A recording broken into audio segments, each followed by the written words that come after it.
كما صليت على إبراهيم وعلى آل إبراهيم في العالمين إنك حميد مجيد.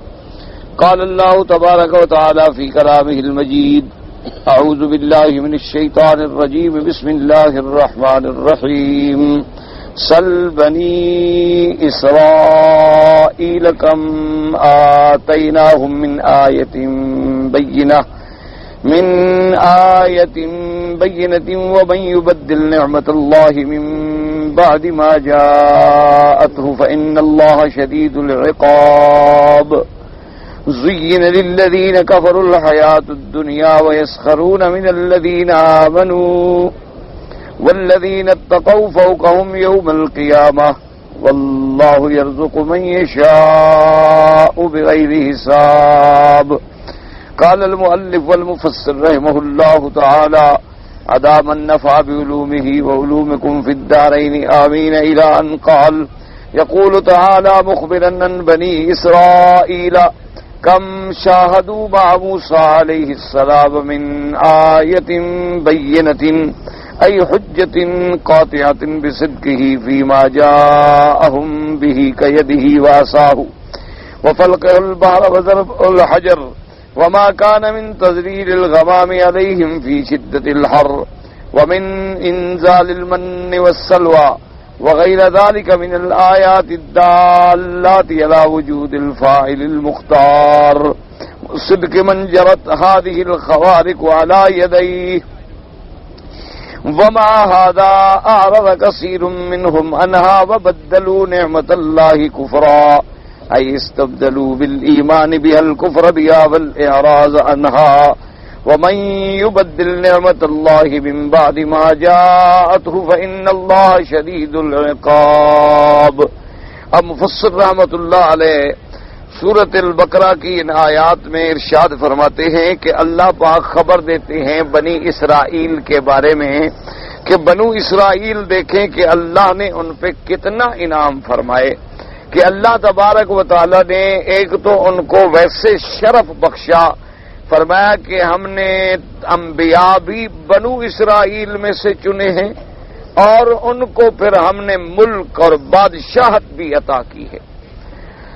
اور اسی طریقے سے اللہ تبارک و تعالی نے یہ شرف بخشا کہ تقریباً 1,24,000 انبیاء گزرے ہیں. تقریباً حقیقی علم جو ہے وہ اللہ تبارک و تعالی کو ہے. 1,24,000 انبیاء میں سے تقریباً 70,000 کے قریب انبیاء جو ہیں وہ بنو اسرائیل سے ہیں. تو اتنا بڑا انعام کہ کسی ایک قوم میں اللہ نے اتنے نبی بھیجے. اس لیے اللہ نے فرمایا نا آیات میں کہ جعل فیکم انبیاء وجعلکم ملوکا وآتاکم ما لم یؤت احدا من العالمین کہ اے بنی اسرائیل ہم نے تمہارے خاندان میں نبوت رکھی، ہم نے نبی ان سے منتخب کیے، وجعلکم ملوکا اور ہم نے تمہیں بادشاہت عطا کی دنیا میں، اور اس کے بعد ہم نے تمہیں ایسی ایسی نعمتیں دی ہیں جو اس زمانے میں اور کسی کو انس و جن کو نہیں ملی جو نعمتیں تمہیں ملی ہیں. تو اتنی بڑی نعمتوں کے ملنے کے بعد، اتنے بڑے اعزاز و اکرام کے بعد بنو اسرائیل کو تو یہ چاہیے تھا کہ وہ اللہ کے بھیجے ہوئے پیغمبروں کے رسولوں کے علیہم الصلاۃ والتسلیم وہ فرما بردار بن جاتے اور اطاعت گزار بن جاتے. لیکن بنو اسرائیل نے جواب میں رد عمل کا کیسا اظہار کیا کہ اللہ کے انبیاء کو قتل کر دیا. نعوذ باللہ ثم نعوذ باللہ. یعنی قرآن پاک نے خود بیان فرمایا کہ یقتلون الانبیاء بغیر حق، یہ ایسی قوم تھی کہ انہوں نے اللہ کے انبیاء کو قتل کیا. یقتلون النبیین بغیر حق، اللہ کے پیغمبروں کو انہوں نے قتل کیا، اللہ تبارک و تعالیٰ کی نعمتوں کا انحراف کیا.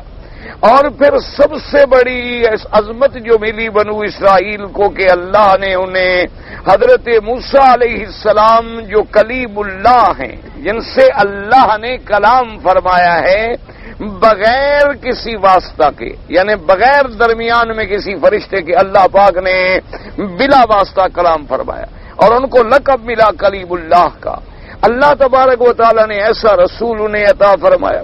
اور پھر اس رسول پاک کو اللہ نے ایسے ایسے معجزے دیے، ایسی ایسی نشانیاں دی ہیں کہ جن کو دیکھنے کے بعد ایک کم عقل انسان بھی یہ فیصلہ کر لے گا کہ یہ واقعی اللہ کا رسول ہے۔ اللہ تبارک و تعالیٰ نے انہیں عصا عطا فرمایا موسیٰ علیہ السلام کو کہ پکڑ لیں تو لکڑی ہے اور پھینک دیں تو سانپ بن جائے، اور پھر اللہ نے انہیں ید بیضا عطا فرمایا کہ آپ اپنے ہاتھ مبارک کو یوں بغل میں دیتے اور باہر نکالتے تو سورج سے زیادہ روشن ہو جاتے، اور پھر اسی طرح فرماتے تو اپنی اصلی حالت پہ لوٹ آتے۔ اللہ تبارک و تعالیٰ نے انہیں اتنا بڑا معجزہ عطا فرمایا کہ جب آپ بنو اسرائیل کو لے کے مصر سے چلے ہیں، یعنی ملک فرعون سے باہر نکلے ہیں، تو قرآن مقدس میں باقاعدہ تفصیل موجود ہے، اور آپ نے الحمدللہ کئی صورتوں میں پہلے پڑھی ہے، سنی ہے کہ موسیٰ علیہ السلام اپنی بنی اسرائیل کو لے کے جا رہے تھے اور فرعون پیچھے لشکر لے کے آ گیا، اتنا بڑا لشکر کہ اس کا صرف جو ہراول تھا وہ تقریباً 6 لاکھ پر مشتمل تھا۔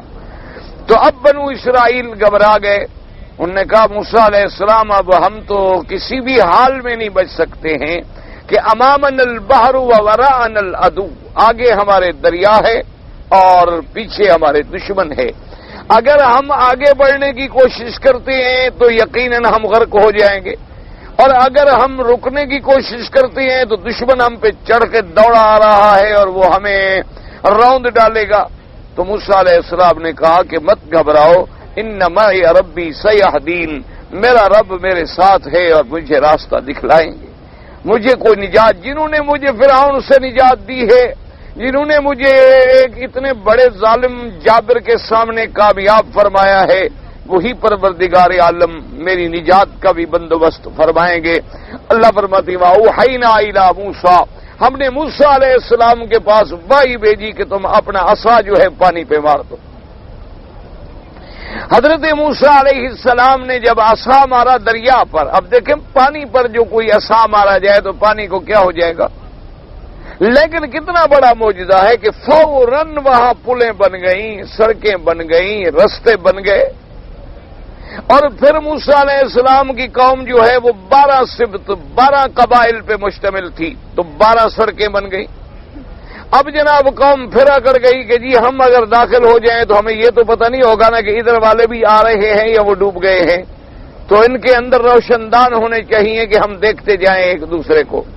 تو اللہ تبارک و تعالی نے وہ بھی بنا دیے۔ موسیٰ علیہ السلام داخل ہو گئے، قوم داخل ہو گئی، دریا سے نکل گئے، فرعون بعد میں دریا میں داخل ہوا، ان کو دیکھا کہ راستے بنے ہوئے ہیں، اس نے بھی اپنی سواریاں اور گھوڑے دوڑا دیے اور ڈال دیے۔ تو اللہ تبارک و تعالی نے دریا کو حکم دیا کہ فرعون کو پکڑ لو، فرعون کو اللہ پاک نے غرق کر دیا، موسیٰ علیہ السلام کو نجات دی۔ اب اتنا بڑا معجزہ، اس سے بڑا معجزہ کیا ہو سکتا ہے کہ لاکھوں کی تعداد میں انسان بہتے ہوئے دریا میں سڑکیں بن جائیں۔ آج آپ دیکھتے ہیں نا باہر کے ملکوں میں جائیں، کوئی پانی کے نیچے ٹنل بنا لے تو لوگ عجوبے سمجھتے ہیں کہ دیکھو جی اوپر سمندر بہ رہا ہے اور نیچے سے انہوں نے ٹنل بنا دی ہے، اور دیکھو جی اوپر پانی بہ رہا ہے اور نیچے سے جناب انہوں نے سرنگ بنا دی ہے، ٹرینیں جا رہی ہیں، گاڑیاں جا رہی ہیں، یا انہوں نے جناب دیکھو اتنی بڑی پل ڈال دی ہے سمندر پر کہ 25 میل 40 میل چوڑی لمبی اتنی طویل پل ہے کہ دریا سمندر نیچے بہ رہے ہیں۔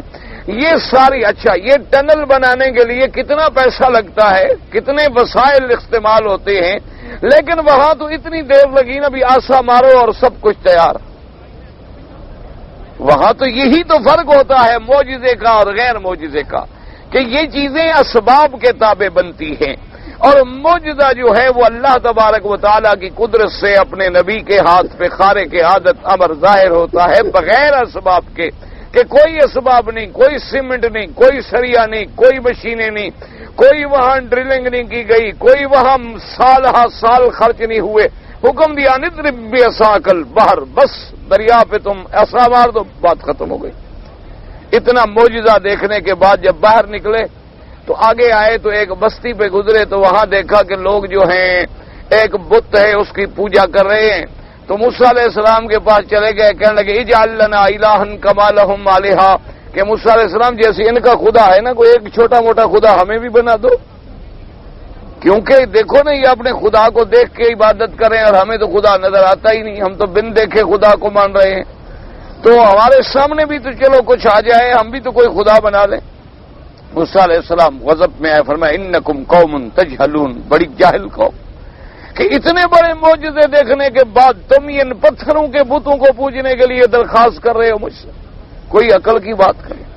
تو اللہ تبارک و تعالی نے فرمایا کہ میرے مدنی صلی اللہ علیہ وسلم، آپ کفار مکہ، قریش مکہ، صنادید مکہ کے انکار پر آپ غم نہ فرمائیں۔ ان قوموں کا تو ابتدا سے یہی حال ہے کہ جیسے مکے والوں نے میرے مدنی پاک کے معجزے دیکھے اور پھر بعض معجزات کا خود مطالبہ کیا، یعنی مطالبہ کیا کہ جی زمین پہ جادو چلتا ہے اور اوپر چونکہ نہیں چلتا، تو اگر چاند جو ہے یہ دو ٹکڑے ہو جائے تو ہم مان لیں گے کہ آپ اللہ کے نبی ہیں، آپ اللہ کے رسول ہیں۔ اللہ پاک نے معجزہ دکھلایا، حضور صلی اللہ علیہ وسلم کے اشارہ مبارک سے چاند دو ٹکڑے ہوا، اور اتنا بڑا فاصلہ درمیان میں آیا کہ گویا کہ ایک حصہ پہاڑ کے اس طرف ہے اور ایک حصہ پہاڑ کے اس طرف، اور سارا مکے والے دیکھ رہے ہیں، سب دیکھ رہے ہیں اپنے آنکھوں کے ساتھ۔ اب حضور نے فرمایا ابھی کلمہ پڑھ لو، تو کہنے لگے کہ جی پہلے تو اصل میں یہ ہے کہ جو لوگ باہر رہتے ہیں نا مکے سے، ان سے کل ہم تسلی کریں گے کہ انہوں نے بھی دیکھا ہے کہ چاند دو ٹکڑے ہوا ہے کہ نہیں ہوا۔ کیوں یہاں پتہ نہیں آپ نے ہمارے آنکھوں پہ جادو کر دیا ہو، ہماری آنکھوں پر آپ نے جادو کیا اور ہمیں ایسے دو ٹکڑے نظر آتا ہو اور حقیقت میں دو ٹکڑے نہ ہوا ہو، تو باہر والے لوگوں سے ہمیں ذرا پتہ کرنے دیں۔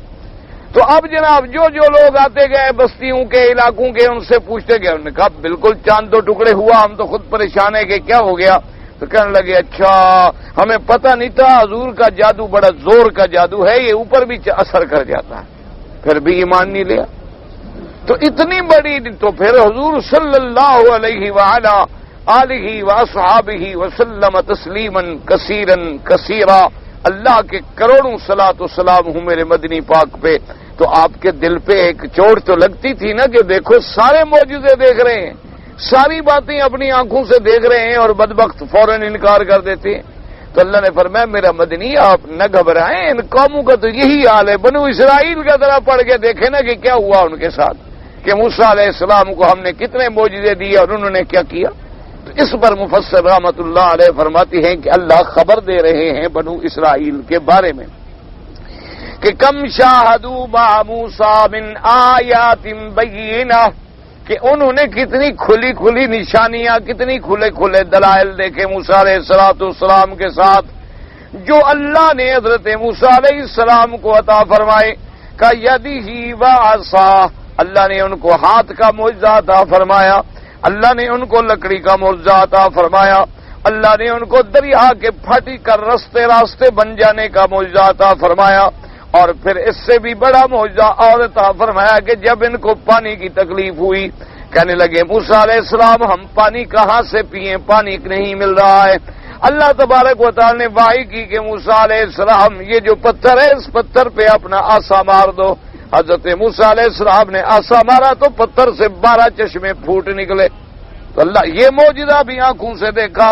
وما كان من تظليل الغمام عليهم في شدة الحر، اور جب میدان تیہ میں سخت گرمی کے اندر پھر رہے تھے اور پھر روئے اور حضرت موسیٰ علیہ السلام سے درخواست کی کہ اے اللہ کے نبی اللہ سے دعا مانگو، اب یہ شدید گرمی جو ہے ہم سے برداشت نہیں ہو رہی ہے۔ اللہ تبارک و تعالی سے موسیٰ علیہ السلام نے دعا مانگی تو اللہ نے بادلوں کا سایہ کر دیا کہ ہر وقت بادل ہے اور بڑا خوشگوار موسم ہے۔ یعنی آپ دیکھتے نہیں ہیں کہ آپ کے بڑے بڑے لوگ جو ہیں گرمیوں میں پہاڑوں پہ نکل جاتے ہیں، ان علاقوں میں جاتے ہیں جہاں بارشیں ہیں اور سبزہ ہے اور بڑا، لیکن بنو اسرائیل پہ تو اللہ نے یہ کرم کیا کہ تم نہ جاؤ، ہم اسی جنگل میں تمہارے لیے منگل بنا دیتے ہیں، یہاں ہم بادل کھڑے کر دیتے، یہاں ہم بادلوں کا سایہ تمہارے سروں پہ کر دیتے۔ اتنے بڑے معجزات دیکھنے کے باوجود بھی انہوں نے انکار کیا۔ وَمِنْ إِنزَالِ الْمَنِّ وَالسَّلْوَىٰ، کہنے لگے حضرت موسیٰ علیہ السلام ہم جو ہیں اگر اس جنگل میں مر جائیں گے، کھانے کو نہیں ہے، کوئی چیز نہیں ملتی، اللہ نے فرمایا اچھا ہم تم پر اتاریں گے من و سلوا۔ بعض علماء نے فرمایا جیسے بٹیر قسم کا ایک پرندہ ترنجبین، یہ جو ہے اتارا جاتا اور بھونا ہوا تیار شدہ مل جاتا کھانے کے لیے۔ اب اتنی نعمتیں کھانے کے بعد جب کچھ عرصہ گزرا نا جی، کہنے لگے جی روز گوشت کھا کے تنگ آ گئے، یہ روزانہ آخر گوشت چاہے بٹیرے کا بھی ہو، لیکن اب تو ہم بالکل تنگ آ گئے، مہربانی کرو کوئی دال شال، کوئی سبزی، کوئی بصل، کوئی تھوم شوم، کوئی ویسی چیزیں ہمیں چاہیے، مہربانی کریں آپ اللہ سے دعا مانگیں، یہ بس من سلوا سے ہم تنگ آ گئے۔ اور یہ اصل میں اللہ یہ سارے واقعات کیوں سناتے ہیں کہ ہم عبرت پکڑیں کہ اللہ نے ہمیں جو نعمتیں دی ہیں، ہم نے اللہ کی نعمتوں کا کتنا شکر کیا۔ اللہ تبارک و تعالی نے ہمارے اوپر جو اپنے رحمت کے دروازے کھولے، خزائن کھولے، برکات ثمرات کے دروازے کھولے، تو ہم نے اللہ کی نعمتوں کا کتنا حق ادا کیا ہے۔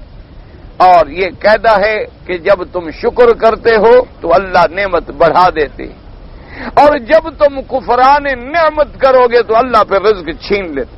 اللہ تبارک و تعالیٰ تمہارے منہ میں پکے ہوئے فصل لائیں گے، اللہ چھین لے۔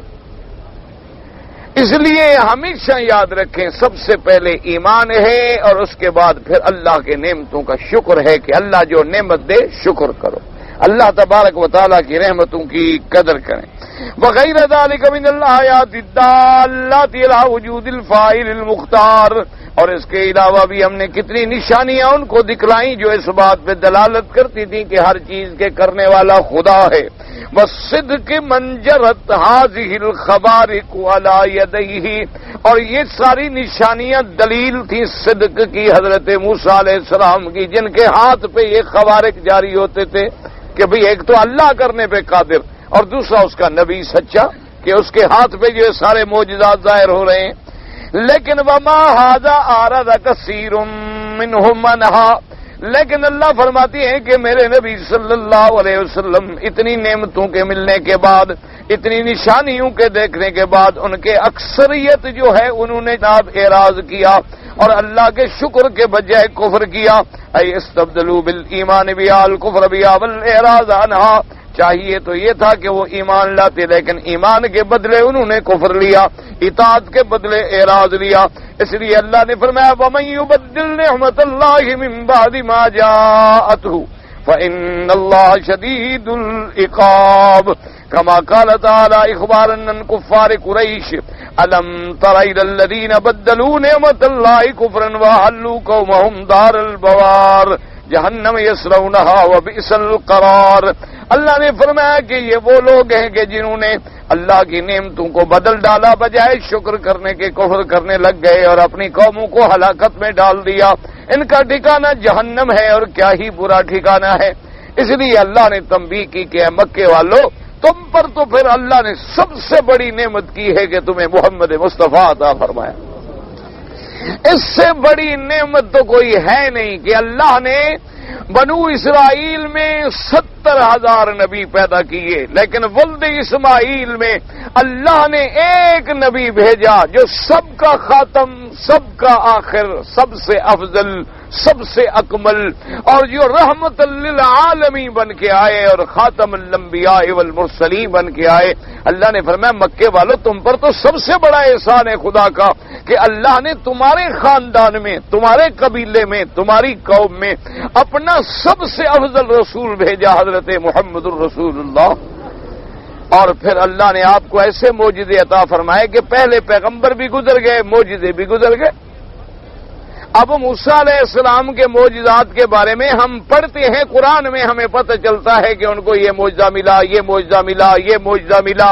عیسیٰ علیہ السلام کو یہ معجزہ ملا، داؤد علیہ السلام کو یہ معجزہ ملا، سلیمان علیہ السلام کو یہ معجزہ ملا، ورنہ اب وہ معجزات ہمارے سامنے موجود نہیں ہے۔ اور یہ بھی یاد رکھو کہ اگر اللہ قرآن میں ان معجزات کا ذکر نہ فرماتے تو ہمیں تو پتہ بھی نہ لگتا۔ ہمیں کیا پتا ہوتا کہ بھی نوح علیہ السلام کو کیا معجزہ ملا، سلیمان علیہ السلام کو کیا معجزہ ملا۔ یہ تو اللہ نے قرآن میں لکھ دیا کہ سلیمان کے لیے ہم نے ہواؤں کو مسخر کر دیا، سلیمان علیہ السلام کو ہم نے پرندوں کی بولیاں سکھلا دی. سلیمان علیہ السلام کو ہم نے اتنا بڑا تخت دیا کہ وہ ہوا لے کے اس کو اڑتی تھی اور چلتا تھا. داؤد علیہ السلام کو ہم نے ایسی آواز دی تھی کہ پرندے رک جاتے تھے ان کا ذکر سننے کے لیے. اور پہاڑوں کو ہم نے مسخر کر دیا تھا. موسیٰ علیہ السلام کو یہ معجزے دیے. عیسیٰ علیہ السلام کو یہ معجزے دیے کہ اندھے کو ہاتھ پھیریں تو آنکھیں ٹھیک ہو جائیں, اور کسی کوڑ والے کو ہاتھ پھیریں تو بیماری ختم, برس والے کو ہاتھ پھیریں تو بیماری ختم, کسی مردے پہ کھڑے ہو جائیں اور کہیں قم بإذن اللہ تو وہ مردہ کھڑا ہو جائے. تو یہ واقعات صرف ہم قرآن میں پڑھ رہے ہیں لیکن ہمارے سامنے کوئی موجود نہیں. لیکن سب سے افضل جو ہیں ہمارے آقا سرکار مدینہ, آپ کی نبوت بھی قیامت تک اور معجزہ قرآن بھی قیامت تک. یعنی جیسے حضور کی نبوت موجود ہے اسی طرح معجزہ بھی موجود کہ 1400 سال گزر گئے. دشمن نے دیکھ لیں کتنی علمی ترقی کی ہے کہ چاند پہ ڈورے ڈال رہے ہیں, فضاؤں میں ڈورے ڈال رہے ہیں, اور انہوں نے خلاؤں میں اپنے مراکز قائم کر لیے ہیں, لیکن اللہ کے قرآن کے مقابلے پہ ایک آیت بھی نہیں بنا سکے, ایک سورت بھی نہیں بنا سکے. یعنی ایسا معجزہ زندہ موجود ہے. اچھا پھر موسیٰ علیہ السلام کے معجزات, عیسیٰ علیہ السلام کے معجزات تو چلو 10,000 10 لاکھ آدمیوں نے دیکھے ہوں گے. یہ میرے مدنی کا معجزہ قرآن ایسا ہے جو ہر گھر میں موجود ہے. اتنا بڑا معجزہ, اتنا بڑا معجزہ, عظیم معجزہ حضور صلی اللہ علیہ وسلم. تو یہ ساری نعمتیں اللہ نے فرمایا کہ مکے والوں ہم نے تمہیں اتنی بڑی نعمت دی کہ ہم نے اپنا رسول بھیجا اور تم میں سے بھیجا, تمہارے قبیلے میں سے بھیجا, قریش میں سے بھیجا, بنو ہاشم میں سے بھیجا, پھر مکے میں پیدا ہوئے, مکے میں جوان ہوئے, اور ان کی زندگی پوری آئینے کی طرح تمہارے سامنے ہے, لیکن اس کے باوجود تم انکار کر رہے ہو. تو پھر تیار ہو جاؤ, تمہارا ٹھکانہ جہنم. اس لیے فرمایا الم تر الی الذین بدلوا نعمت اللہ کفرا, دیکھو ان لوگوں کی طرف جنہوں نے اللہ کی نعمتوں کو ناشکری میں بدل ڈالا. احلوا قومہم دار البوار, اور جن نے اپنی قوموں کو اتارا اس جگہ پہ جو ہلاکت کی جگہ ہے, اور وہ کیا ہے جہنم, وہ جہنم ہے. یصلونہا, اس میں داخل ہوں گے اور جلیں گے. فبئس القرار, کیا بری جگہ ہے وہ رہنے کی. تو اللہ تبارک و تعالی نے یہ ایک توازن اور تقابل کیا. ثم اخبر تعالی عن تزیینہ الحیات الدنیا للکافرین الذین رضوا بها واطمأنوا الیہا وجمعوا الاموال ومنعوها عن مصارفها التي امروا بها مما يرضى الله عنهم وسخروا من الذين آمنوا والذين أعرضوا عنها وأنفقوا ما حصل لهم منها في طاعة ربهم وذروا ابتغاء وجه الله فلهذا فازوا بالمقام الأسد والحظ الأوفر يوم مادهم وكانوا فوق أولئك في محشرهم ومنشرهم ومصيرهم ومأواهم. اب اللہ تبارک و تعالی بیان فرماتی ہیں کہ کافروں نے میرے مدنی کو نہ مانا, قرآن کو نہ مانا, معجزات کو نہ مانا. وجہ کیا ہے؟ وجہ یہ ہے کہ ان کی نظروں میں یہ دنیا کی زندگی جو تھی نا جی, یہ ایسی مزین ہو گئی کہ وہ سب کچھ اسی دنیا کی وجہ سے بھول گئے.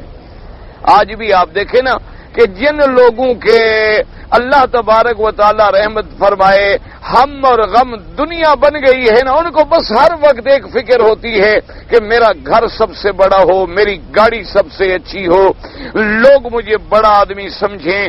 اور جناب شراب میں, کباب میں, شباب میں, نشے میں, دنیاوی لذتوں میں اتنا کھو جاتا ہے, نہ خدا یاد ہے, نہ رسول یاد ہے, نہ قرآن یاد ہے, نہ زندگی میں کبھی خیال بھی نہیں گزرا کہ بھی اللہ رسول کی بھی کوئی بات ہوتی ہے. اگر کبھی کسی نے کہہ دیا تو سننے کا وقت بھی نہیں ہے. تو اللہ پاک نے فرمایا کہ یہ جو لوگ ہیں ان کا ہم غم دنیا بن جاتا.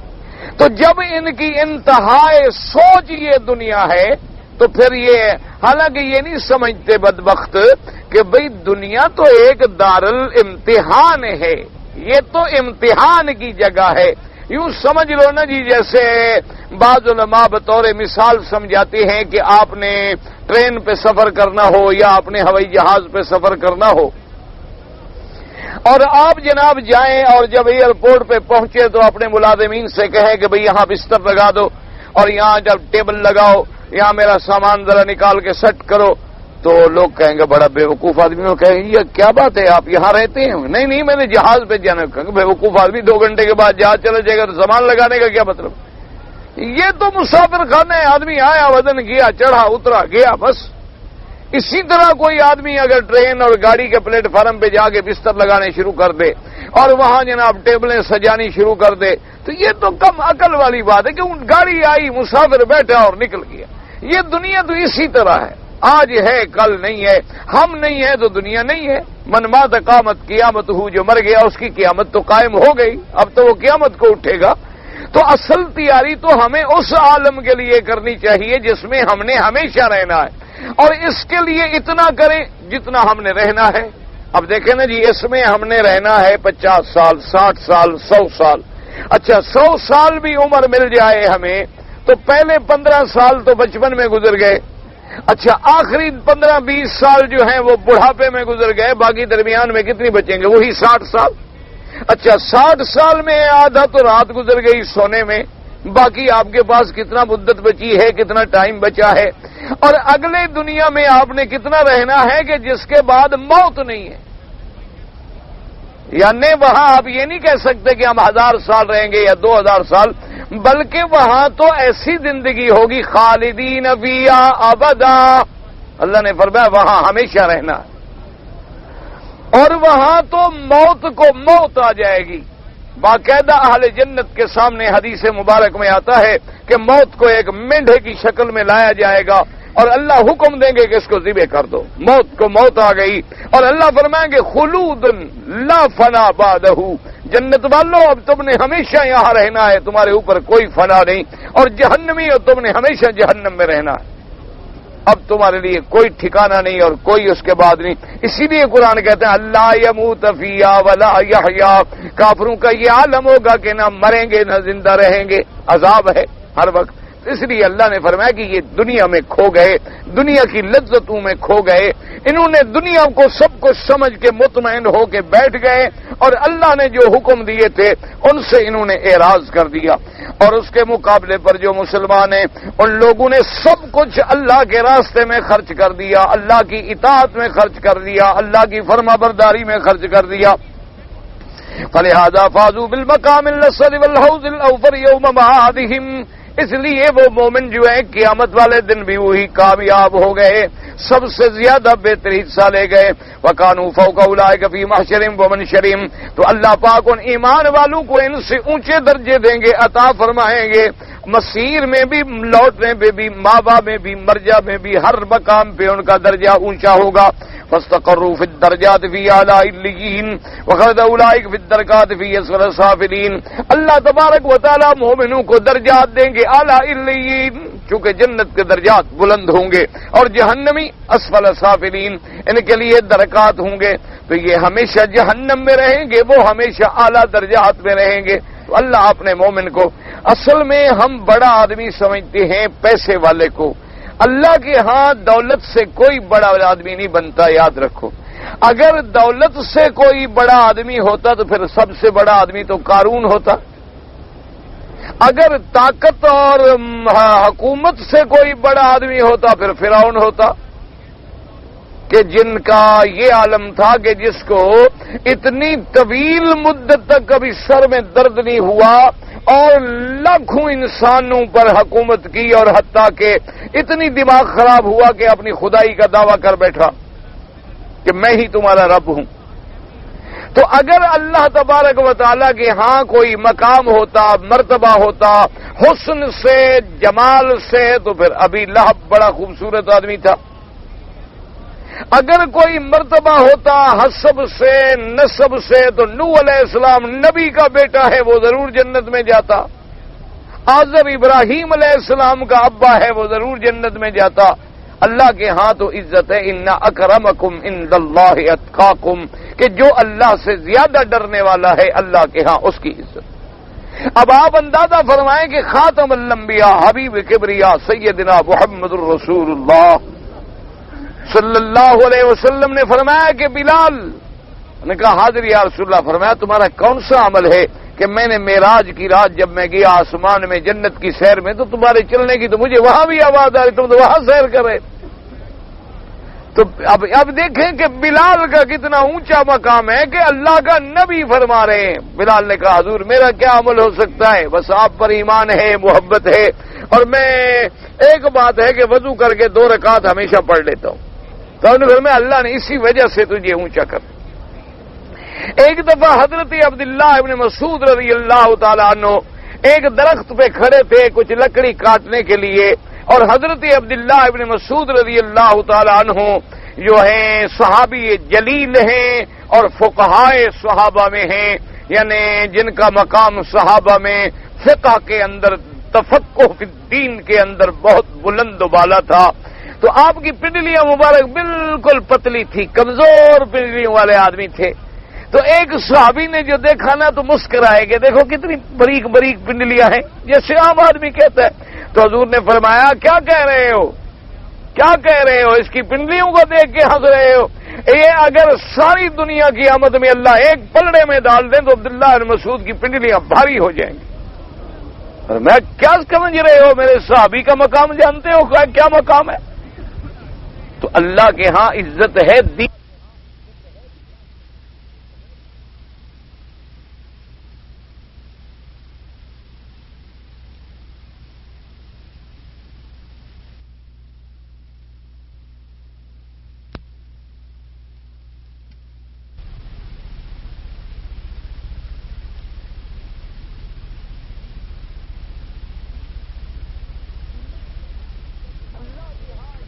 اللہ کے ہاں عزت ہے پرہیزگاری سے، اسی لیے میرے مدنی نے فرمایا رب اشعث اغبر، فرمایا بعض لوگ ایسے ہوتے ہیں بال بکھرے ہوئے ہیں، مٹی پڑی ہوئی ہے، میلے کچیلے کپڑے ہیں غریبوں کے، اور کچھ بھی نہیں ہوتا، لیکن اتنا اللہ کے ہاں مرتبہ ہے کہ لو اقسم علی اللہ لبرہ، اگر وہ قسم کھا لے کہ اللہ کی قسم یہ ہوگا، اللہ فرماتا ہے میرے بندے کو سچا کر دو، میرے بندے نے میرے نام پہ قسم کھا لی ہے تو اس کی پوری کر دو۔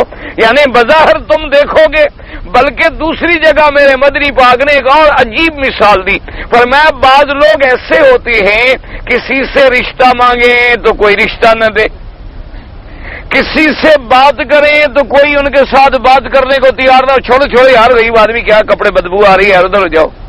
لیکن اللہ کے ہاں ان کا اتنا بڑا مرتبہ ہوتا ہے کہ جو بات منہ سے نکل جائے خدا سچی کر دیتا ہے۔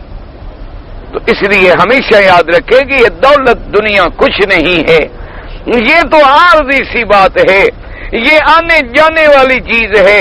اصل مقام کیا ہے کہ تم اپنے اللہ کی فرما برداری اختیار کرو، اللہ راضی ہو جائے تو سب کچھ ہو گیا، اللہ تبارک و تعالی ناراض ہو جائے تو یہ دولت، یہ پیسے، یہ تو عارضی باتیں ہیں۔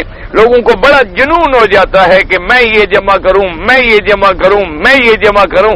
اللہ نے فرمایا فَخَسَفْنَا بِهِ وَبِدَارِهِ الْأَرْضِ، اللہ نے فرمایا دیکھا نہیں قارون نے جب مقابلہ کیا میرے نبی موسیٰ علیہ السلام کا، ہم نے زمین کو حکم دیا کہ ان کو اس کے خزانے محلات کے ساتھ نیچے نگل جاؤ،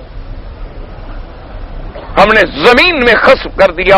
حدیث میں آتا ہے یتجلجل بہا الی یوم القیامہ، اسی طرح اترتا رہے گا، اترتا رہے گا، اترتا رہے گا قیامت تک۔ تو کیا پھر اس کو دولت نے بچا لیا؟ اب اللہ فرماتی ہے فَاللَّهُ يَرْزُقُ مَن يَشَاءُ بِغَيْرِ حساب، کیا مانا کہ تم نہ ڈرو کہ ہم ایمان لے آئیں گے تو ہم غریب ہو جائیں گے، یہ کافر سرمایہ دار دولت دار تاجر ہیں، کب کاروبار والے، ہم مسلمان غریب ہیں، کہاں سے کھائیں گے پیئیں گے؟ اللہ نے فرمایا رزق دینے والا تو میں ہوں، جس کو چاہوں بغیر حساب کے رزق عطا فرما دوں۔ فرماتی ہیں یرزق من یشاء من خلقہ یؤتی عطاء کثیرا جدیدا بلا حسن ولا تعداد فی الدنیا والآخرہ، اللہ تبارک و تعالی جس کو چاہے اپنی مخلوقات میں سے اتنا دے دیں کہ کوئی حد نہیں، حساب نہیں، گنتی نہیں، شمار نہیں، جس کو اللہ چاہے دے دیں۔ دیکھا نہیں اللہ تبارک و تعالی بعض لوگوں کو دے دیتی ہیں جن کو اپنا نام لکھنا بھی نہیں آتا، بعض لوگ ایسے ہیں بیچارے جو انگوٹھا لگاتی ہیں لیکن لاکھوں کروڑوں کے مالک ہیں، ان کے مقابلے پہ بڑے بڑے علماء ہیں، ایک وقت کی روٹی ہے اور دوسرے وقت کی روٹی نہیں، بڑے بڑے علم والے، بڑے بڑے فضل والے، بڑے بڑے پڑھے لکھے لوگ، لیکن رہنے کو جگہ نہیں، کھانے کے لیے روٹی نہیں۔ اور کوئی سواری نہیں، جوتیاں چٹکھاتے پھرتے ہیں بیچارے، سائیکل چلاتے چلاتے زندگی گزر جاتی ہے، اور وہ جاہل کاروں میں پھرتا. اللہ یہ تو کچھ نہیں، ہم جس کو چاہیں جو دے دیں. کبھی ہم اپنے بندوں کو بھی دے دیتے ہیں، کبھی ہم غیروں کو بھی دے دیتے ہیں. یہ ہمارے ہاتھ میں ہے، یہ نظام بھی اللہ کے ہاتھ میں ہے، جس کو چاہیں عطا فرما دیں. واللہ یرزق من یشاء بغیر حساب. اور یاد رکھو جتنا دولت ملے، نعمت ملے، شکر کرو، اور نہ ملے صبر کرو. اللہ تبارک و تعالیٰ کی حکمتیں ہیں، وہ دیتے ہیں تو اس کی حکمت ہے، انہوں نے نہیں دیا تو اس کی حکمت ہے. اللہ پاک نے اس لیے ارشاد فرماتی ہیں کہ ما جاء فی الحدیث ان قال ابن آدم انفق علیک. ایک حدیث سے مبارک میں آتا ہے کہ اللہ نے حکم دیا ابن آدم انفق، کیا ہے ابن آدم کے بیٹے تم اللہ کے راستے میں خرچ کرو، اللہ تم پہ عطا فرمائیں گے، تم پہ خرچ کر دیں گے. تم جب خرچ کرو گے اللہ تمہیں دیں گے. اس طرح حدیث پاک میں آتا ہے وقال النبی صلی اللہ علیہ وسلم انفق بلالا لا تخشى من ذی العرش اقلالا. حضرت میرے آقا فرماتے بلال خرچ کرو اللہ کے راستے میں خرچ کرو، عرش والے سے، عرش والے کی ذات پہ امید رکھو اور بھوک سے اور تنگی سے نہ ڈرو. حضرت بلال بھی حضور کے خادم تھے، خزانچی تھے. جب مہمان آتے حضور فرماتے بلال سودا لے کے کھلاؤ، روٹی کھلاؤ، خرچ کرو. ایک دفعہ تو ایسا ہو گیا کہ حضرت بلال کو ایک یہودی دکاندار نے پکڑ لیا، جہاں سے آپ سودا لیتے تھے نا ادھار پہ، تو اس نے پکڑ لیا. اس نے کہا بلال یہ کیا بات ہے، اتنا عرصہ ہو گیا سودا لے رہے ہو، پیسے دے دو، روٹی دے دو، چاول دے دو، آٹا دے دو، اور پیسے دیتے نہیں ہو. اگر کل شام تک تم نے میری رقم ادا نہ کی، میں تیرے گلے میں کپڑا ڈال کے اسی بازار میں پھر تمہیں بیچوں گا، تمہاری قیمت لے کے اپنے پیسے وصول کروں گا. حضرت بلال رضی اللہ تعالی عنہ روتے ہوئے آ گئے حضور کی خدمت میں، کہنے لگے یا رسول اللہ صلی اللہ علیہ وسلم آج تو مجھے یہودی نے پکڑ لیا اور میں نے قرضہ بھی دینا ہے، سچی بات ہے، اور آپ کو تو پتا ہے کہ میں نے کہاں خرچ کیا، خرچ تو آپ کے مہمانوں پہ ہوتا ہے. اب پیسہ تو میرے پاس ہے نہیں، میں کیا کروں؟ تو حضور نے فرمایا اچھا پھر تم نے کیا سوچا بھی اس کا کیا کیا جائے، پیسے تو میرے پاس بھی نہیں. تو حضرت بلال نے کہا حضور میں نے یہ سوچا ہے کہ میں کہیں بھاگ جاتا ہوں، چھپ جاتا ہوں، اور جب تک آپ کو اللہ میاں پیسے دے دے، آپ قرضہ اتار دیں گے، مجھے پتہ چلے گا میں واپس آ جاؤں گا. ورنہ ایسا نہ ہو کہ یہودی کل مجھے پکڑ کے بیچ دے، پھر غلام بنا دے. پہلے میں غلام رہا کافروں کا، پھر اس کافر کا غلام بن جاؤں. حضور نے فرمایا اچھا بھائی ٹھیک ہے، تمہارا مشورہ بھی ٹھیک ہے، لیکن ابھی تم آرام کرو. حضرت بلال رضی اللہ تعالیٰ عنہ فرماتی ہے کہ رات کو میں سویا ہوا تھا، حضور نے فرمایا کہ بلاؤ بلال کو. مجھے بلایا گیا تو فرمایا کہ مسجد کے باہر جاؤ اور 2 اونٹنیاں سامان کی بھری ہوئی موجود ہیں، وہ اتار لو، سب سے پہلے قرضہ اتارو اور جتنا بچ جائے سب خیرات کرو. تو حضرت بلال رضی اللہ تعالیٰ نے فرماتے میں آیا تو سامان سے لدی ہوئی اونٹنیاں بیٹھی ہیں، حضور کو ہدیہ آ گیا. حضور صلی اللہ علیہ وسلم کا سارا قرضہ میں نے ادا کر دیا، پھر بھی مال بچ گیا، پھر میں نے خرچ کیا. حضور نے فرمایا انفق بلالا، خرچ کرو، مت ڈرو، تم اللہ تبارک و تعالیٰ دینے والے. اسی طرح ایک دن میرے آقا صحیح حدیث مبارک میں آتا ہے خاتم الانبیاء حبیب کبریا مسجد میں تشریف لائے اور تکبیر ہو گئی نماز کی. حضور مصلی پہ تشریف لے آئے اور پھر واپس گھر چلے گئے. صحابہ حیران ہو گئے کہ بھئی ایسا تو زندگی میں کبھی نہیں ہوا کہ تکبیر ہو جائے اور مدنی پاک مصلی پہ آ جائیں اور پھر گھر چلے جائیں، ایسا تو کبھی نہیں ہوا. تھوڑی دیر میں حضور آ گئے، نماز پڑھائی. صحابہ نے پوچھا حضور کیا بات ہے؟ فرمایا مجھے یاد آ گیا کہ میرے گھر میں تھوڑا سا سونے کا ٹکڑا پڑا تھا، تو میں نے کہا لا ينبغي لنبی، یہ نبی کی شان نہیں ہے کہ میں امام بن کے نمازیں پڑھاتا رہوں اور میرے گھر میں سونا رکھا ہوا. تو میں گیا اور میں نے حکم دیا کہ خیرات کر دو. تو وہ حکم دے کہ پھر میں واپس آیا تاکہ اللہ کے نبی کے گھر میں کیوں سونے کی کوئی چیز بچ جائے. تو یہ جو مقام ہے اللہ نے فرمایا رزق ہم دینے والے ہیں، واللہ یرزق من یشاء بغیر حساب. باقی فرق یہ ہے، دیکھو بات سنو، رزق سب کو ملتا ہے، رزق جو ہے سب کو ملتا ہے. تم کھاتے ہو، بندے کھاتے ہیں، جانوروں کو نہیں ملتا، پرندوں کو نہیں ملتا. چلو سب سے بڑا نجس جانور کتا ہے، اس کو نہیں ملتا. اس کو تو ایسا ملتا ہے کہ لوگوں نے جناب اس کو کاروں میں بٹھایا ہوا ہے، شیمپو کرتے ہیں، باقاعدہ بوسے دیتے ہیں، رات کو ساتھ سلاتے ہیں، معلوم ہوتا ہے شاید یہ ان کا کوئی روحانی تعلق ہے۔ یعنی ایسے محسوس بعض نسل ہوتی ہے نا جی، کیونکہ اس سے آدمی کو اثر ہو جاتا ہے، بلڈ آ جاتا ہے نا جی، تو اس کا بھی اثرات پیدا ہوتے ہیں۔ یا اپنے بزرگوں کی، انگریز جو ان کے بزرگ گزرے ہیں، یہ ان کی روحانی اولاد ہیں، ان کی نقل میں بیچارے اتنے آگے بڑھ گئے ہیں، اتنے آگے بڑھ گئے ہیں کہ بھئی اگر انگریز کتا پالتا ہے تو میں کیسے نقلی انگریز بنوں گا، میرے پاس کتا نہ ہو؟ تو لازمی بات ہے اس کے پاس کتا ہو، اس کے پاس کتا ہو، اس کے پاس سگار ہو، اس کے پاس سگار ہو، وہ سلیب لگاتا ہو، گلے میں ٹائی، یہ بھی ٹائی لگاتا ہو، وہ نماز نہیں پڑھتا، یہ بھی نہیں پڑھتا، وہ داڑھی مڈاتا ہے، یہ بھی مڈاتا ہے، وہ سوٹ پہنتا ہے، یہ بھی پہنتا ہے، وہ خنزیر کھاتا ہے، یہ بھی کھاتا ہے، وہ شراب پیتا ہے، یہ بھی پیتا ہے، وہ ڈانس کرتا ہے، یہ بھی ڈانس کرتا ہے۔ بتاؤ فرق کیا ہے؟ صرف کہہ دینے سے کہ میں مسلمان ہوں بس اللہ میاں کو دھوکہ دے رہے ہو، اللہ کو پتہ نہیں ہے کہ تم اتنی کہہ دو گے تو بس کہنے سے کافی ہو جائے گا، اللہ میاں کو پتہ نہیں چلے گا۔ بھئی مولوی کو دھوکہ دے دو گے، کسی طالب کو دھوکہ دے دو گے، لیکن خدا کو کیسے دے سکتے ہو جو دلوں کے جاننے والا ہے اور جس کے سامنے تمہارا ہر عمل ہے کہ نام محمد مدنی کا لیتے ہو اور عمل کافروں کے؟ تو اس لیے اللہ تبارک و تعالی رحمت کرے، رزق تو سب کو ملتا ہے، روٹی تو سب کو ملتی ہے، پر دعا کرو کہ اللہ اپنے خزانے سے عطا فرمائے، اپنے خزانے سماوات والارض سے عطا فرمائے۔ اللہ تبارک و تعالی کسی کا محتاج نہ فرمائے، اللہ تبارک و تعالی کبھی ہاتھ پھیلانے والا نہ بنائے۔ الید العلیا خیر من الید السفلی، حضور نے فرمایا اللہ اوپر والا ہاتھ بنائے، دینے والا لینے والا ہاتھ نہ بنائے۔ اللہ تبارک و تعالی سے دعا کیا کریں اللہ پاک کے خزانے میں کوئی کمی ہے؟ اللہ کے خزانے میں ساری کائنات کو بھی مل جائے تو دھیلے کے برابر بھی کمی نہیں آ سکتی۔ وقال تعالی وما انفقتم من شيء فهو يخلفه، اللہ نے قرآن میں وعدہ کیا ہے کہ جو تم اللہ کے راستے میں خرچ کرو گے اللہ اس کا بدلہ تمہیں عطا فرمائیں گے۔ وفي الصحيح ان ملكين ينزلان من السماء سبيحة كل يوم فيقول احدهما اللہم آت منفقا خلفا ویقول الاخر اللہم آت ممسکا تلفا۔ اب اس کے بعد صحیح حدیث میں آتا ہے میرے پاک نبی سرکار مدینہ صلی اللہ علیہ وسلم نے فرمایا کہ روزانہ اللہ صبح دو فرشتے اتارتے ہیں اور وہ فرشتے آ کے کیا کہتے ہیں؟ اللہم آت لکل منفق خلفا، کہ یا اللہ جس نے تیرے رستے میں خرچ کیا اس کا بدلہ تو اس کو عطا فرما۔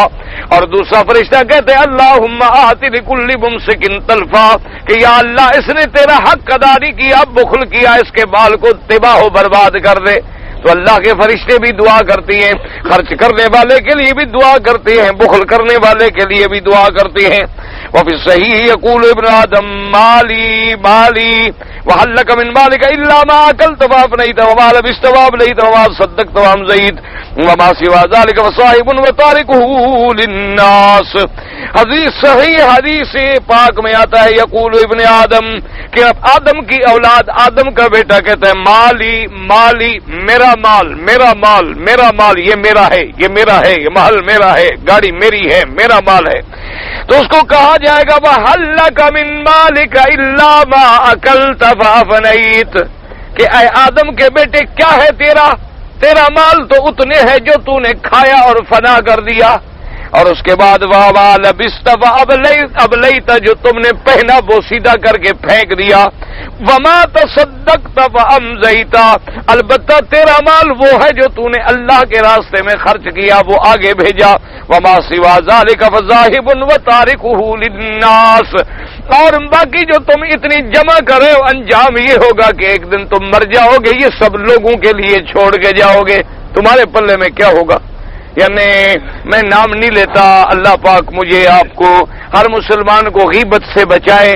واقعہ جب بیان کیا جائے نام نہ لیا جائے تو مقصد عبرت ہوتی ہے، اگر نام لیا جائے پھر غیبت ہوتی ہے یا ذاتی رنج ہوتی ہے، اس لیے کبھی نام کسی کا نہیں لینا چاہیے۔ مجھے ایک بہت بڑے ذمہ دار آدمی نے بتلایا کہ ایک آدمی نے یعنی کسی معاملے میں کسی کافروں سے بڑا سودا کیا، اس کے معاوضے میں اسے پتہ نہیں کروڑ $100 معاوضہ دیا گیا۔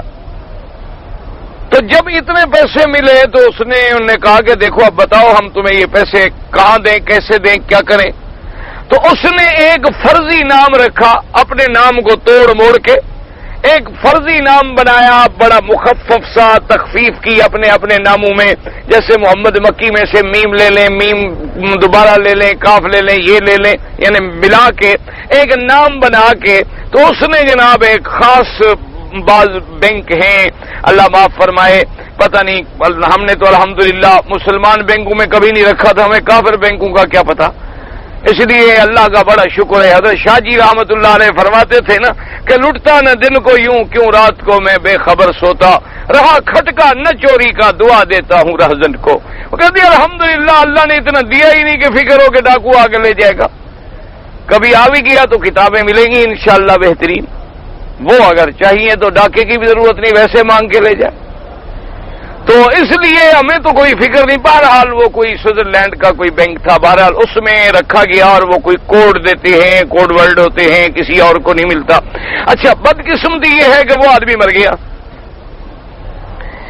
گیا تو اب اس کی اولاد جناب پہنچی کہ ہمارے باپ کا پیسہ ہے، انہوں نے کہا آپ ثابت کریں کہ آپ کے باپ کا نام کیا ہے؟ اب نام تو ملتا نہیں، اب جناب بھاگ رہے ہیں، دوڑ رہے ہیں، اور اب اچھا کھل کے نام بھی نہیں لے سکتے کہ بات کھلتی ہے، اور چپکے سے کاروائی کرتے ہیں، تو ان کو بھی تو پتا ہے نا کہ ان کی کمزوری ہے، کھل کے کہہ ہی نہیں سکتا کہ میں نے اتنے پیسے لیے تھے اس بات کے۔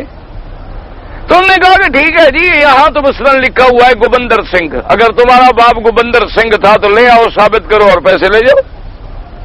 پیسے یہ گوبندر سنگھ کے نام پہ ہیں، یہ محمد مکی کے نام پہ نہیں ہے۔ اب جناب بیٹھے رو رہے ہیں کہ بھی ایمان بھی گیا، عاقبت بھی گئی، آخرت بھی گئی، اور ملا بھی کچھ نہیں۔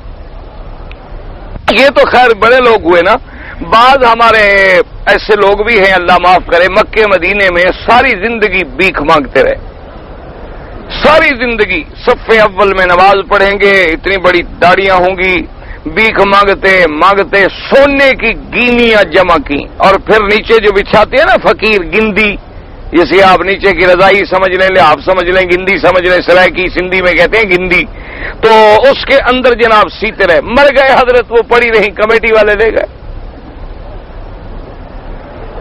یہ انجام بھی ہوتا ہے۔ جیسے کل مجھے ایک ٹکر گیا تھا، وہ بھی بھیک مانگنے والا تھا، جی میرے پاس پیسے ہیں آپ امانت رکھ رہے ہیں، سارے مکے میں تجھے میں شریف نظر آیا ہوں۔ اللہ کے بندے، یہ بھیک منگوں کی امانت والا بینک مکی صاحب ہے، جاؤ کوئی اور دلال تلاش کرو، کوئی اور کمیشن ایجنٹ ڈھونڈو جو کچھ آپ خود کھا جائے گا انشاءاللہ کچھ رکھے گا۔ مجھے کیوں عذاب میں دیتے ہو بھائی کہ میں خام خواہ لوگوں سے مانگا ہوا لوٹا ہوا پیسہ اپنے پاس رکھوں اور قیامت میں پکڑا جاؤں؟ اللہ تبارک و تعالیٰ معاف کرے، اس کے خزانے میں کمی ہے مجھے دینے کے لیے۔ اس لیے جناب فرماتی ہیں کہ اللہ کے نبی فرماتے وفی مسند الامام احمد عن النبی صلی اللہ علیہ وسلم، میرے مدنی پاک نے فرمایا الدنیا دار من لا دار له ومال من لا مال له ولها یجمع من لا عقل له۔ حضور نے فرمایا یہ دنیا تو پھر جو اس کو گھر بنائے تو اس کا گھر ہے جس کا پھر کوئی گھر نہیں ہے، اس کا مال ہے جس کا کوئی مال نہیں، اور جو دنیا کے لیے جمع کر رہا ہے اس سے بڑا بے وقوف دنیا میں کوئی نہیں کہ رشوت کھا کھا کے جمع کر رہا ہے، حرام کھا کھا کے جمع کر رہا ہے، سود کھا کھا کے جمع کر رہا ہے، کمیشن کھا کھا کے جمع کر رہا ہے، کل کو اولادیں اڑائیں گی جہنم میں یہ جلے گا، نتیجہ کیا ہوگا، فائدہ کیا ہوگا؟ مجھے آپ بتائیں، اسے کتنی قبر میں آپ ساتھ لے جائیں گے؟ نہ ایمان سے کہو جتنے ہمارے بڑے مر گئے ہیں کتنا ساتھ لے گئے؟ بڑے بڑے جگیردار، بڑے بڑے زمیندار، بڑے بڑے کارخانے دار، بڑے بڑے سرمایہ دار، یہ ہیں سب دار، انجام ان کا دار ہے۔ دار جانتے ہیں نا، پھانسی، دار کہتے ہیں پھانسی، تختہ دار۔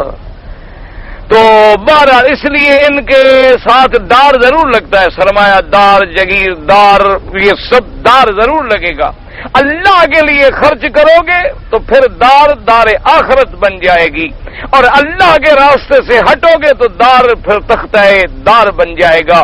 اللہ سے دعا کرو کہ اللہ ہمیں ہدایت پہ رکھے، ہدایت پہ موت دے اور اپنا محتاج کرے، قیامت تک کسی غیر کے آگے ہاتھ پھیلانے کی توفیق ہی نہ دے۔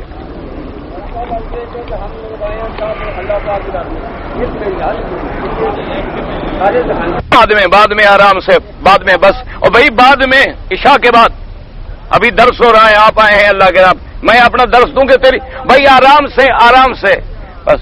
اچھا جی چھوڑے یار, کوئی پاگل آدمی ہے کیا ظہر کی, بس یہ مسئلہ سمجھیں, چھوڑیں جی. بعض لوگوں کو دماغ خراب ہوتا ہے, شوق ہوتا ہے شور کرنے کا. صبح اور ظہر کی سنتیں بھائی چھوڑے بھائی, کیا بات ہے. صبح اور ظہر کی سنتیں اگر نہ پڑھ سکیں تو فرضوں کے بعد پڑھ لیں. مسئلہ سمجھیں, چھوڑیں بس. سے ہوتا ہے بعض لوگوں کو جوش ہوتا ہے بیچاروں کو, اللہ تبارک و تعالی رحمت کرے. اچھا بہرحال مسئلہ یہ ہے کہ ایک آدمی نے 2 رکعت صبح کی نہیں پڑھی, نماز کھڑی ہو گئی, نماز میں مل جائے. جب نماز پڑھ لے اسی وقت بھی 2 رکعت پڑھ سکتا ہے نماز کے فوراً بعد, لیکن افضل یہ ہوتا ہے کہ سورج نکلنے کے بعد پڑھے. اور یہ 2 سنتیں حضور پاک کو اتنی محبوب ہیں کہ آپ نے کبھی نہیں چھوڑی, تو لہذا خیال رکھا کریں, اگر نہ پڑھ سکیں تو بعد میں پڑھ لیا کریں. اچھا جی, فرض نمازوں کے بعد جو ہے سبحان اللہ الحمدللہ, وہ اگر فرضوں سے پہلے پڑھ لیں. دیکھیں ایک تسبیح جو ہے سبحان اللہ والحمدللہ جب چاہو پڑھو, یہ تو کوئی منع نہیں, سارا دن پڑھو, ساری رات پڑھو, طواف میں پڑھو, چلتے پھرتے پڑھو. ایک خاص وظیفہ ہے جو اللہ کے نبی نے حکم دیا کہ ہر نماز کے بعد پڑھو, وہ اسی وقت پڑھنا چاہیے. سبحان اللہ الحمدللہ الحمدللہ اللہ اکبر 33 بار 34 بار, اور آخر میں لا الہ الا اللہ وحدہ لا شریک لہ لہ الملک وله الحمد یحیی و یمیت وهو علی کل شیء قدیر. ویسے تو آگے پیچھے پڑھنا جائز ہے, لیکن اصل وظیفہ جو ہے وہ نماز کے بعد ہے. اگر کسی بھی وقت پریشانی یا مشکل میں فرض نمازوں کی آخری رکعت میں الحمد پڑھنے کے بعد ہاتھ اٹھا کر دعا مانگے نہ. صرف صبح کی نماز میں روایت آتی ہے کہ جب وہ بھی مصیبت ملک پر پڑی ہو, مسلمانوں پہ پڑی ہو, تو اس میں دعائے قنوت کے لیے ہاتھ اٹھا کے دعا مانگی جائے. یعنی کہ آپ خود ہر نماز میں, امام شافعی رحمت اللہ علیہ کے نزدیک ہر فجر کی نماز کے بعد جائز ہے. کہتے جی اگر احرام کی حالت میں نے چہرے پہ کپڑا آ گیا یا سر پہ کپڑا آ گیا, مینا میں مثلا ہم 8-9 مینا میں رات کو سوتے ہیں, غلطی سے سر پہ کپڑا پڑ گیا, منہ پہ کپڑا پڑ, کوئی حرج نہیں, کوئی فرق نہیں. تم جان کے نہ ڈالو, رات کو سو گئے نیند میں, پھر ہمیں کیا پتا ہے. کہتے جی کہ اگر 10 ذی الحجہ کو بڑے شیطان کو کنکریاں مارنی ہیں, تو اگر ہم اسی دن ایسا کریں کہ سب کی کنکریاں 70 جو بنے یا جتنی بنے ایک ہی دن میں مار کے چلے جائیں, یہ تو ایسا ہوگا جیسے مہینے کا کھانا آپ ایک دن میں کھا لیں, کھا سکتے ہیں. یا جیسے آپ یوں کریں کہ مثلا حج جو آ رہے ہیں اس دن رش ہوگا, آج ہی آپ جا کے کنکریاں مار کے آ جائیں. اللہ کے بندے, جو حکم ہے شریعت کا اس کے مطابق ہمیں عمل کرنا ہوگا, ہمارے عقل سے تھوڑی بات ہے. یہ تو دین کا حکم ہے. میرے مدنی پاک نے 10 کو ایک شیطان کو کنکریاں ماری, 11 کو تینوں کو ماری, 12 کو تینوں کو ماری. تو جو سنت کا طریقہ ہے ہم اسی پہ چلیں گے, اپنے عقل سے تھوڑی گھڑیں گے کہ ایک دن میں ہم مار دیں تو کیا حرج ہے.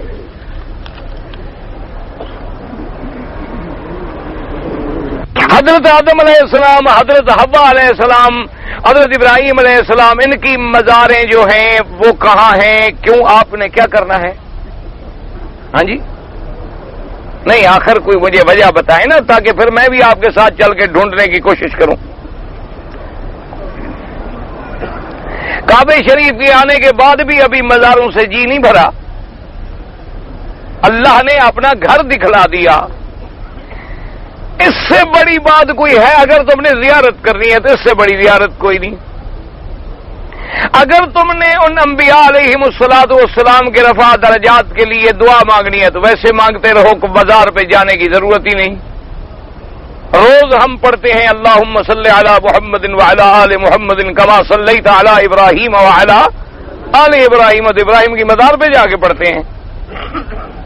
باقی رہا شریعت میں مسئلہ یہ ہے کہ کسی پیغمبر کی مزار کے بارے میں یقینی اور قطعی علم ما سوائے میرے مدنی پاک کے روضے کے اور کسی کا نہیں. ایک مسئلہ ہمیشہ یاد رکھو, باقی جتنے ہیں خیالات ہیں کہ ابراہیم علیہ السلام کی قبر ابراہیم الخلیل میں ہے، بات کہتے ہیں آدم علیہ السلام کی جدے میں ہے، لیکن اس کے لیے ہمارے پاس کوئی قطعی ثبوت ہو، یعنی اگر کوئی انکار کرے تو وہ کافر بن جائے، ایسی کوئی دلیل نہیں ہمارے پاس ما سوائے حضور پاک کی مزار مبارک۔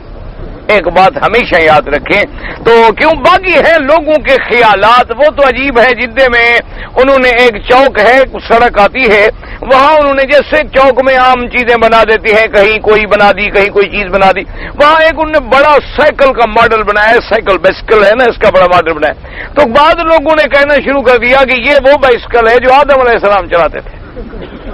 اب ہمارے پاکستانی بھائی ہیں ماشاءاللہ، انہوں نے وہاں جا کے 2 رکعت شروع کر دی، اللہ اکبر، اب آدم کا سائیکل ہے۔ یہ نہیں سوچا کہ آدم کے زمانے میں سائیکل تھا بھی، یہ تھوڑا سا عقل کو گھمانے کی بھی کوئی ضرورت محسوس نہیں کی۔ وہاں جناب سنتیں پڑھ رہے ہیں، نفل پڑھ رہے ہیں ماشاءاللہ باقاعدہ، اس لیے ان کو مزار شریف کہیں نظر آ جائے تو یہ سبحان اللہ وارے قربان ہو جائیں، خدا کے گھر کی کوئی ضرورت نہیں۔ بلکہ بعض تو آگے پوچھتے ہیں جی اس کے اندر کس کی قبر ہے؟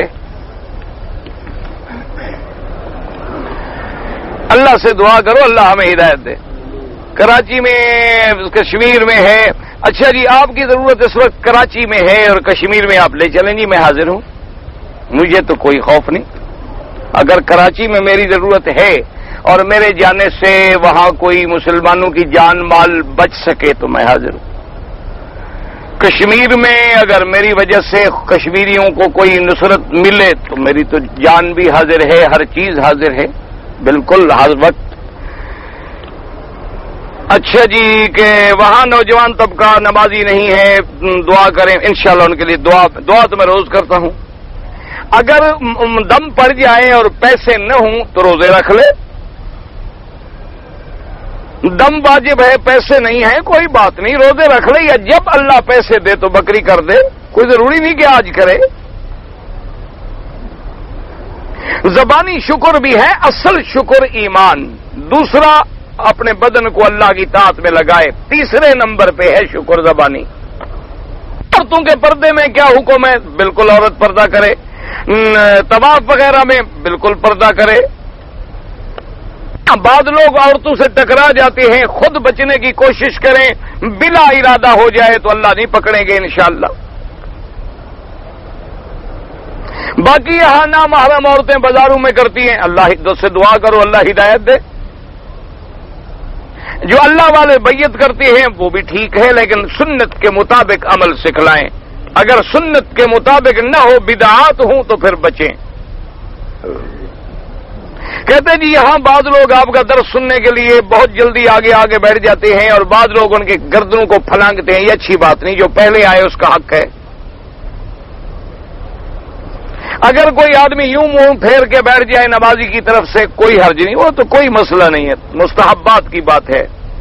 انڈیا میں جو گائے کی قربانی ہوتی ہے قربانی کا ہو جائے، باقی 6 حصے اگر عقیقے میں ڈالیں وہ بھی جائز ہے۔ بکرے میں 7 حصے ہو سکتے ہیں، نہیں ہو سکتے ہیں، گائے میں اونٹ میں ہو سکتے ہیں۔ قربانی جو ہے وہ شرعی سال میں 1 ہوتی ہے، عقیقہ 7ویں دن ہوتا ہے، لڑکا ہو تو 2 بکرے، لڑکی ہو تو 1۔ میرا والد وہاں ہے، میں نے پیسے بھیجے کہ وہ آ جائیں، بوڑھے ہیں نہیں آ سکتے، آپ ان کی طرف سے خود حج بدل کر لیں، آپ والد والدہ کی طرف سے خود کر لیں۔ بعض لوگ جو ہیں مجھ پہ تہمت لگاتے ہیں، تو کوئی بات نہیں، آپ کو تو فائدہ ہے، آپ کے گناہ گریں گے، ان کے گناہ بڑھیں گے، ان کو لگانے دو، تمہیں کون سا گھاٹا ہے؟ تمہیں کوئی غیبت کرے، تہمت لگائے، اللہ کے ہاں تمہارا دامن پاک ہے تو تمہارے گناہ گرتے رہیں گے، تہمت لگانے والوں کے بڑھتے رہیں گے۔ مرنے کے بعد، دفن کرنے کے بعد منکر نکیر آتے ہیں، سوال ہوتا ہے، بالکل ہوتا ہے، عذاب قبر بھی حق ہے اور نعیم قبر بھی حق ہے، سوال قبر بھی حق ہے، فتنہ قبر بھی حق ہے، اور اس کا انکار وہ کرتے ہیں جو گمراہ ہیں۔ سونے اور چاندی میں سے کتنی زکوٰۃ ہے؟ سونا 7.25 تولے ہو جائے تو زکوٰۃ شروع ہو جاتی ہے، چاندی 52.5 تولے ہو جائے تو زکوٰۃ شروع ہو جاتی ہے۔ اگر کچھ چاندی کچھ سونا تو 52.5 تولے چاندی کی قیمت بن جائے تو زکوٰۃ شروع ہے۔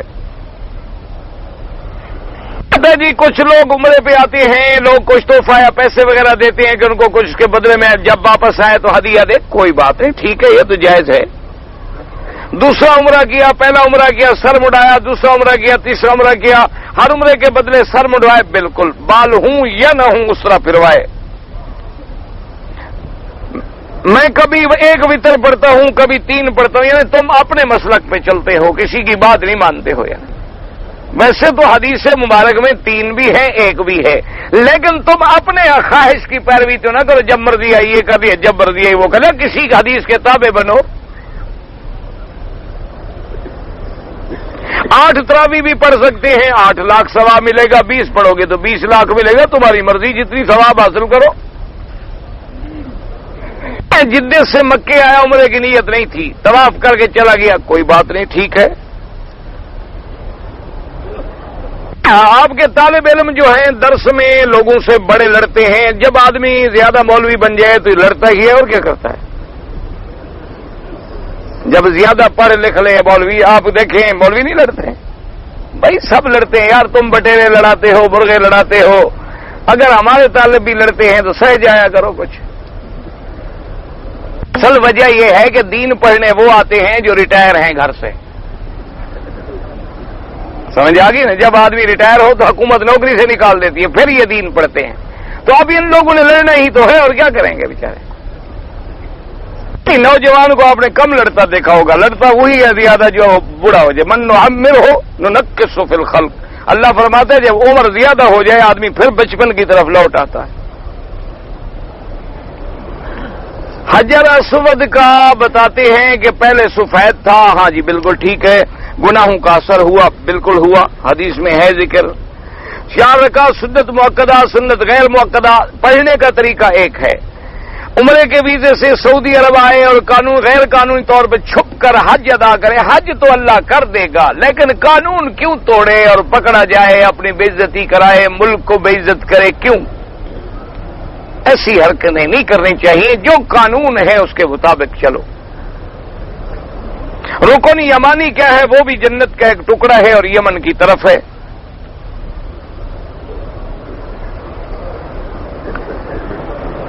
ملک میں ایک قبرستان ہے، اس میں لوگوں کے مال پڑتے ہیں، تو میں چاہتا ہوں کہ چندہ کر کے وہاں ایک دیوار دے دوں، تم چندے وندے نہ کرو، رہنے دو، مال پھرتا ہے پھرنے دو اس کو، جب اللہ کسی کو توفیق دے گا تو دیوار کر دے گا، نہ تو تمہیں چندے کی عادت پڑ جائے گی، دیوار تو دے گو نہیں، تم ساری زندگی مانگتے رہو گے۔ یہ ہمارا تجربہ ہے نا، آخر ہماری برادری کا یہی کام ہے، اگر ہم جو سمجھتے ہیں تو آپ تو نہیں سمجھتے نا، اس لیے یہ کام شروع نہ کرو، یہ مفت مانگ کے کھانا جو ہے نا، جب یہ عادت پڑ جائے آدمی ہر کام سے گیا۔